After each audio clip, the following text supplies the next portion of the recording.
Señoras, señores, muy buenas noches. Bienvenidos a esto que es Código Político. Querido Andercoy, ¿cómo va todo? ¿Cómo le fue? Muy bien. Le fue bien, ¿no? Estuve en Córdoba hoy.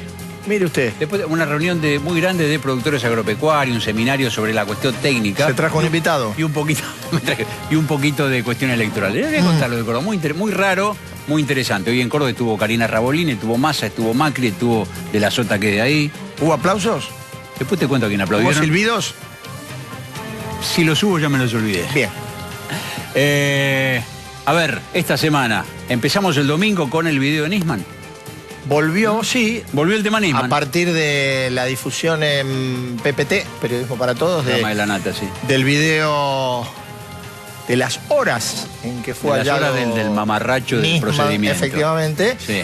Lo cual reivindicamos acá públicamente a la testigo público Natalia Fernández, que había dicho la verdad, que la maltrataron. La apretaron. Que la citaron a declarar de mala forma para que intentara rectificar lo que había dicho, y el video. Ahí está. Además, un video berreta. Sí, bueno. La calidad de la filmación. Yo lo que me pregunto es, si en la principal ciudad del país los procedimientos son así, no quiero pensar qué ocurre, con el mayor respeto, en a los lugares. catamarqueños, pero por ejemplo en Catamarca. Ahora, digo yo. No quiero pensar qué ocurre.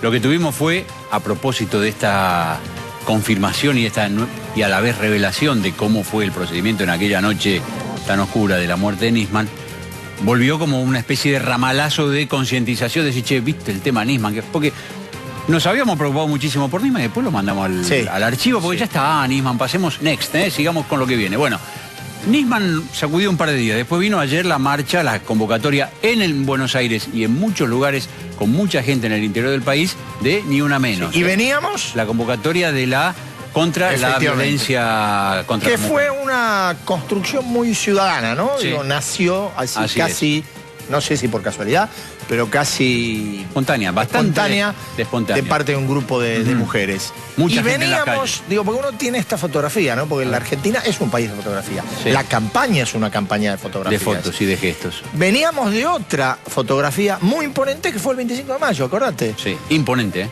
El acto, el discurso, los fuegos. La gente. La gente. ¿Vos viste las encuestas de los últimos meses? La vimos juntos el otro día. Evolución de encuesta. La curva de aceptación del gobierno y de la presidenta está subiendo. La curva de rechazo está bajando. Para los argentinos, y vos, es una idea tuya que tomo y digo, pero es del señor, si no hay estallido, no hay crisis. Y está todo más o menos bien, ¿no? ¿Qué país? Luego, de este país que nosotros tratamos de escribir malamente porque no nos sale. Hay gente que lo hace muy bien. ¿Qué ve Beatriz Arlo en estos pinceladas sueltas del país de los argentinos que estamos contando en las últimas 2 semanas? Vamos a charlar con Sarlo un ratito a ver si a través de la mirada de ella nosotros podemos ver algo. O comprender. O comprender. Está en el estudio Juan Schiaretti. Juan Schiaretti. Vino con vos en el avión, sí, confésalo. Veníamos en el mismo vuelo. Hay gente que fue y vino hoy de Córdoba en avión privado. No es el caso mío que fui a laburar, ni de el señor Schiaretti que vino en el vuelo de LAN de regreso, por lo menos que yo he visto. Schiaretti es candidato a gobernador de Córdoba. Las encuestas dicen hoy que está adelante en la elección cordobesa, que dentro de un mes, el 5 de julio. 5 de julio, el mismo día de la capital. Así es. Una elección en la que por ahí termina siendo el candidato a gobernador de un armado nacional, o no, que sería Massa de la Sota, que es el actual gobernador, y del espacio político del peronismo cordobés. ¿Cuánto del escenario nacional pesa en una provincia como Córdoba para elegir gobernador el 5 de julio? Lo vamos a hablar con Schiaretti. Y ya que estamos con Massa, que es la figurita más nombrada en el álbum de figuritas de la política de estos días, se queda, se baja, se sube, va a la provincia, se queda en la nación, arregla con Macri, no arregla con Macri, habla con los kirchneristas, no habla con nadie. Hay 2 intendentes claves en el armado de Sergio Massa. Son Joaquín de la Torre, de San Miguel, y Mario Meoni, de Junín. Que llegaron y se quedaron. No en el programa, llegaron al Frente Renovador. Efectivamente. Casi que lo fundaron, me parece. Sí. Junto con Massa. Están en la línea. Están desde antes de la primera hora. Hubo otros fundadores que se fueron. Hubo gente que le agarró un poquito de, ¿cómo decirte? Temor. Temor escénico. Temor escénico, a ver si perdían el clásico de barrio contra algún rival en el municipio. y se corrieron la mayoría de ellos a ponerse bajo el ala kirchnerista, que siempre es tan generoso. Total. Ellos no, ellos siguen ahí. Así es. Con ello vamos a estar hablando en un ratito. Si nos da el tiempo, vamos a hablar de la elección, las dos elecciones que vienen dentro de 10 días, 9 días. Sí. Río Negro y Santa Fe. Así es. Algo que va a pasar mucho antes que eso, que es el domingo próximo. La señora presidenta va a ser recibida en el Vaticano por el Papa Francisco. Vamos a charlar un poquito de eso. Y alguna cosa más se nos va a ocurrir. Y vamos a ver algunos numeritos y cómo están fluyendo los votos hoy todavía a un trecho largo para el 9 de agosto. Nos espera hacerlo. Vamos. ¿Cómo le va? ¿Qué tal? ¿Qué dicen? Gracias por venir, Gracias por invitarme. Estamos tratando de entender, como usted se habrá dado cuenta una vez más, no entendemos bien lo que pasa. Por ahí usted nos ayuda a ver esta Argentina tan diversa y tan polar. Todo nos entusiasma enormemente. Los actos del 25 de mayo, la concentración de ayer por Ni Una Menos, nos conmueve lo de Nisman, después pasamos a otro tema, los escándalos en la FIFA. Somos de emoción sencilla y de olvido rápido también, me parece. Bueno, pero todos nosotros sabemos que es muy difícil mantener una noticia en primera plana, ¿no? Sí. Eso es muy difícil. Sí. Los que estamos en el periodismo y no sí. ustedes que son profesionales de hace años en eso, saben que mantener una noticia en primera plana, incluso una investigación periodística que necesita varios días para ser expuesta, es muy difícil. Un diario tiene que jugarse más bien a mantenerla. ¿Y por qué? Porque la opinión pública es lábil. Lo de Nisman, efectivamente, ustedes lo mencionan, fue un 18 de febrero. Perdón, ¿la opinión pública es lábil en la Argentina o es lábil, usted cree que es lábil en general, digo, mirando otras experiencias, otros países? Tiendo a pensar que es lábil en general. Yo no diría que es un rasgo argentino. En fin, habría que ver estudios comparados de la cuestión, pero yo no diría que es un rasgo argentino. Esta idea, esta necesidad de buscar centros de interés todo el tiempo. Pulsátil, se seguía, digamos, por pulsos, digamos. O sea que fue todo en febrero, fue lo de Nisman, y después Nisman, que hay que poner sobre la mesa que tuvo una campaña muy fuerte de desprestigio, impulsada por el gobierno. Fue la gran estrategia del gobierno. Esa fue la gran estrategia del gobierno. Nisman desaparece de la opinión pública. Yo pienso que lo de ayer puede tener efectos más duraderos, quizás no sean del impacto que fue lo de Nisman, sino efectos más duraderos en la sociedad. Y aprovecho, ya que menciona lo de ayer y Ni Una Menos, para hacer un recuerdo a un gran político argentino que fue Antonio Cafiero. Antonio Cafiero, en 1987 u 88, hizo las primeras comisarías de la mujer y de la familia en la provincia de Buenos Aires siendo gobernador. Y fue una iniciativa que era de su hija y de su mujer, de Ana Goitía. Esas comisarías todavía existen, pero el Instituto de la Familia y de la Mujer que fundó Cafiero ya no. Digo, cuando uno hace la historia de los problemas, de repente el peronismo tendría algo de qué enorgullecerse, excepto el asunto de decir otras y otros que hace la presidenta. Ahí tiene un motivo de orgullo en alguien que es muy poco recordado por la presidenta. Y que quizás muchos de los manifestantes o la mayoría no sepan. No, seguramente. Sí. Yo en principio no lo recordaba. Lo conocí mucho a Cafiero, seguimos todos, como habrá seguido usted, la interna con Carlos Menem, su larguísima trayectoria política. No recordaba ese detalle de haber sido el pionero en este tema. Sí, tenía un grupo de cientistas sociales, María del Carmen Feijó era una de las que impulsaba, pero además estaba gente de su familia, su hija y su mujer. Charlo, de lo que usted dice, uno tiene que suponer que lo que hay que esperar ahora es cuál es la próxima pulsión social, el próximo impulso, hacia cuál vamos a ir. Eso es imposible de prever.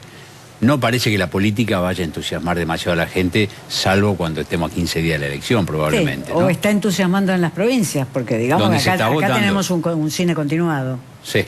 La política es un cine continuado, sí. O sea, lo vemos desde Buenos Aires y pero tenemos Mendoza, después tenemos Santa Fe, o sea que lo que está pasando... Río Negro, Tierra del Fuego. Cuando habla del cine, ¿a qué refiere?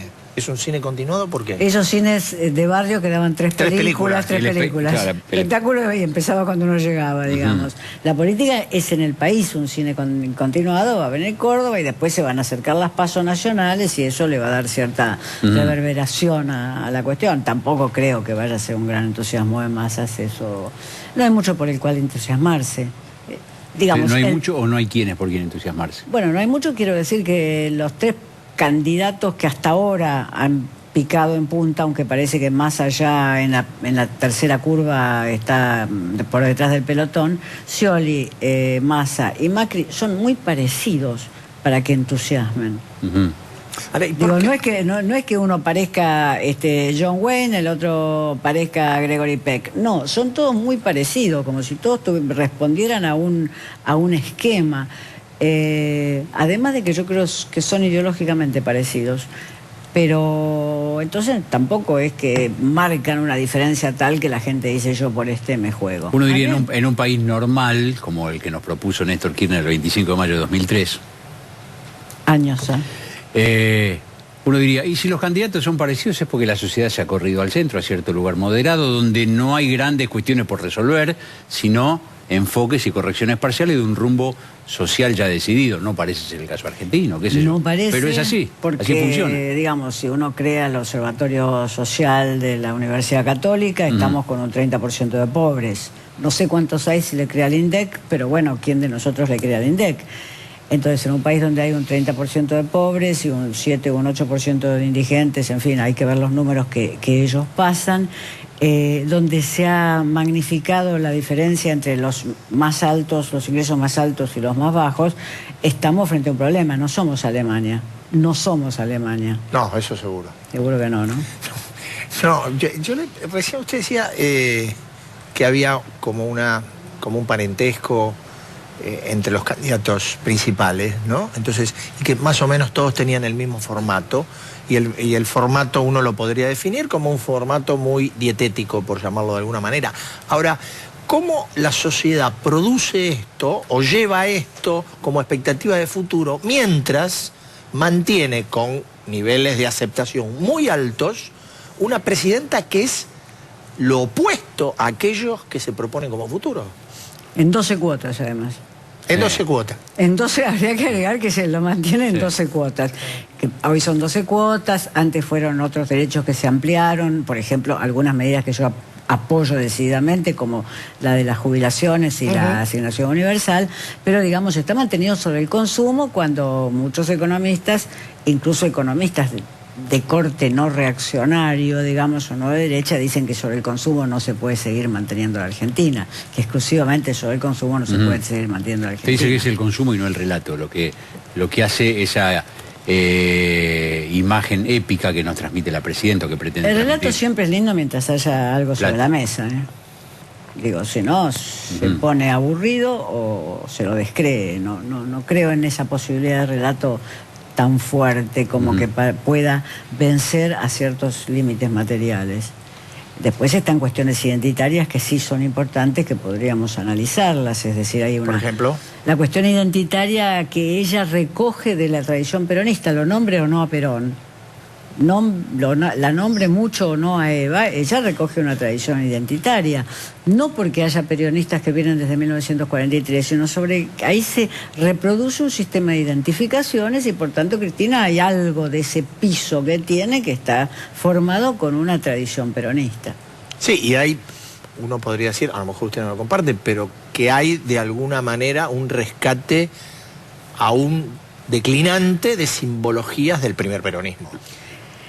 En algunos puntos yo diría que es idéntico. En la relación que tiene con lo más avanzado de las tecnologías mediáticas, es igual que fue Perón. Perón llegó en su época, en claro. su época, Sí, porque sí. Perón llegó al gobierno y se iba una vez por semana a visitar las radios, que en ese momento era el Twitter. Claro, era Twitter. exactamente. En ese momento las radios eran Twitter más lo que es hoy televisión, porque tenían un público, no el público de Twitter, sino que tenían todo el público. Perón se iba a visitar las radios. Cuando uno mira revistas de los años 40, uno ve las fotografías de Perón o de algún otro coronel del golpe del cual hoy son el 4 de junio, digamos, Claro, que se realizó el 4 de junio del 43, que está visitando radios. Y no era simplemente para conocer actrices, era para conocerlo a Yankelevich, que era el dueño de Radio Belgrano, era para establecer una alianza con ese poder mediático. Perón tuvo muy en claro eso, y tuvo muy en claro el sentido del espectáculo. Los actos en Plaza de Mayo incluían a la medida de la década del 40 y de la década del 50, incluían las mismas cosas que uno puede ver en el acto de campaña que se mandó Cristina Kirchner el 25 de mayo. Las mismas. ¿Y eso de qué habla? ¿Habla de una habilidad de la presidenta? ¿Habla de una incapacidad de la sociedad para generar relaciones distintas entre el líder y su grupo de seguidores? ¿Habla de nosotros o habla de ellos? Bueno, habla de que un liderazgo carismático se constituye de esa manera, con espectáculo, con discursos muy calientes. No sé, líderes carismáticos con discursos fríos no existen. Aún cuando uno ve películas documentales de Hitler, para poner un ejemplo, que no tiene nada que ver con la Argentina, me aclaro, pero que es alguien muy desagradable, pero sin embargo es caliente. Es decir, los líderes carismáticos con discursos fríos no existen. El mejor orador que yo he escuchado en toda mi vida fue Chávez. El mejor orador presente, que yo fui a Ferro y lo escuché desde el pasto de la cancha, el mejor orador que yo escuché nunca, orador político. Es decir, los líderes carismáticos tienen que tener discursos carismáticos. Y los discursos carismáticos son audibles incluso por aquellos que estamos en contra de las opiniones que expresan. Y no vamos a hacer una sociedad en algún modo huérfana, porque lo que viene no es liderazgo carismático. ¿No vamos a extrañar este liderazgo carismático de 8, 10, 12 años? No sé, supongo que sí, supongo que... Porque uno se hace el hábito del discurso caliente. Y decís, este pibe que... Aunque sea para criticarlo, digamos, nosotros bueno, vamos a tener a favor o en contra. Menos objetos de crítica. Sí, pero la verdad que no sé cómo se va a procesar la salida de un liderazgo caliente hacia presidentes que van a ser más normales, reaccionarios, de derecha, lo que sea, pero más normales, digamos. No sé cómo se va a procesar. Quizás sea simplemente que también pase. Quizás lo único verdadero que haya hecho el finado Grondona es decir que todo pasa. Todo pasa. Quizás lo único verdadero que haya hecho. Ahora, ¿a usted le dice algo, Sarlo, esta cosa que usted escribía recién de, a ver, un país que más allá de los contextos repite en términos sociales, en términos de liderazgos, en términos políticos, una historia que tiene 70 años? Sí, pero tiene innovaciones. Porque hoy, si uno dijera cómo vienen las elecciones en este país, es de cada pueblo un paisano y cada quien con el que elija. Es decir, ahí han estallado los partidos políticos, excepto el justicialista, y más o menos, y tenemos en cada circunscripción, en cada intendencia, en cada provincia, alianzas de manera diferente. Ahí hay un estallido que anuncia quizás lo nuevo. Eso es completamente nuevo. No teníamos antecedentes de ese estilo. Que para ganarle a Zapaga hay que hacer esto en Neuquén, que para ganarle a aquel hay que hacer esto otro, que nos juntamos con este aquí pero no con este allá. No teníamos antecedentes de ese estilo. El radicalismo era un partido realmente que no le gustaban las alianzas, y de repente acá está haciendo una alianza con un paisado diferente en cada provincia. Lo que acaba de hacer Sanz en el nombramiento de Lucas Liach como vicepresidente, uno diría que es el estilo de lo que se llama la pospolítica, pero esto no tiene nada que ver con los méritos intelectuales de Lucas Liach, que ha escrito un libro muy muy bueno con Pablo Belchunov. No tiene nada que ver con él lo que estoy diciendo, tiene que ver con alguien cuya carrera a los 40 años no ha sido dentro de la política. No es el caso de todos los académicos. El vicepresidente de Bolivia es un académico. Ahora, desde el 90 estuvo en el Tupac Katari, estuvo preso 10 años, se hizo académico en la cárcel. Es otro perfil de académico. Viene desde el 90, es un hombre 10 años mayor que el Liach, o sea que es como si uno dijera que el Liach está militando desde el 2000. No, es decir, es un candidato sin carrera política. Esto no tiene que ver con él, esto tiene que ver con la realidad que estamos enfrentando. ¿Qué pasa? Esto es inédito en el radicalismo. El radicalismo, si no tenía un apellido más o menos conocido, mejor. Pero sobre todo, si no había hecho la carrera política del radicalismo, que quería decir la franja morada, que quería decir el comité barrial, etcétera, no llegaba. No cotizaba. Y de repente, ¡paf!, un candidato que carece de currículum vitae político. Esto es lo nuevo. Dígame, yo por lo menos para cerrar, y lo más cortito, usted, a ver, ¿este tiempo que viene le genera expectativa, le genera entusiasmo, le genera esperanza, o está más bien de observadora? Yo no tengo candidato, quizás con posibilidad de victoria en estas elecciones. Mi esperanza es para adelante. yo quisiera que, bueno, alguien del perfil de Stolbizer, que es lo que se presenta en estas elecciones, pudiera, con una pequeña fuerza, construir otra pequeña fuerza, o otra fuerza que empiece pequeña pero que pueda crecer, y que por fin la Argentina pueda tener una alternativa. Dado que no nos está sucediendo lo de España, es decir, acá no hay grandes movimientos sociales que luego vayan a elecciones, bueno, al tiempo construir una alternativa. Candidatos en estas elecciones no tengo, no los votaría. Sí voy a votar grandes listas a las listas de diputados, etcétera, ¿no? Gracias. Gracias, muy amable. Venimos en 82 segundos, tengo que escribir, no es que lo sé de memoria, me lo escriben, ¿eh? ¿Y quién viene? Juan Schiaretti. Juan Schiaretti. No te había dicho, Muy ya bien. venimos.